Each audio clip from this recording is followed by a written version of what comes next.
नाजरीन, अभी हम तांडोर स्टेशन के पास हैं और हमारे साथ हैं मुजीब पटेल साहब। वो किस तरीके से गरीबों को बुला रहे हैं, बुलाइए जरा। रांडे अम्मा रांडे तोंदर रांडे अम्मा अन्ना पैकेट తీసుకోండి अम्मा। आइए अम्मा आइए, जल्दी जल्दी आइए अम्मा, लाइन में आ जाइए, खाने के पैकेट लीजिए अम्मा। आइए आइए आइए आइए, कोई भूखा न सोए, कोई भूखा न सोए, आइए आइए।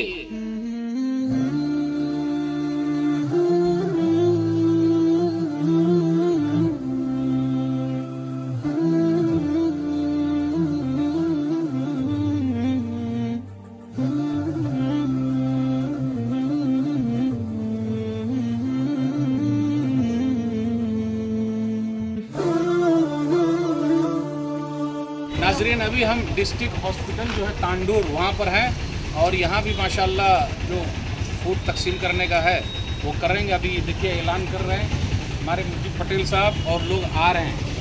रांडे अम्मा रांडे तोंदर रांडे अम्मा आइए, जिस किसी को भूख लगी लाइन में आइए, खाने के पैकेट ले जाइए अम्मा। आइए अम्मा आइए, जल्दी जल्दी आइए अम्मा।